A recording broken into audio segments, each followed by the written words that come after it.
श्री कृष्ण गोविंद हरे मुरारे, हे नाथ नारायण वासुदेवा।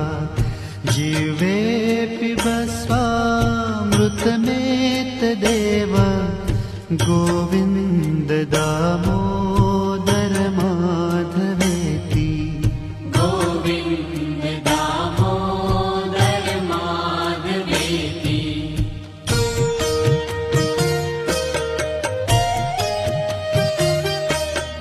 विक्रेतु कामा किल गोपकन्या, मुरारिपादार्पितचित्तवृत्तिः।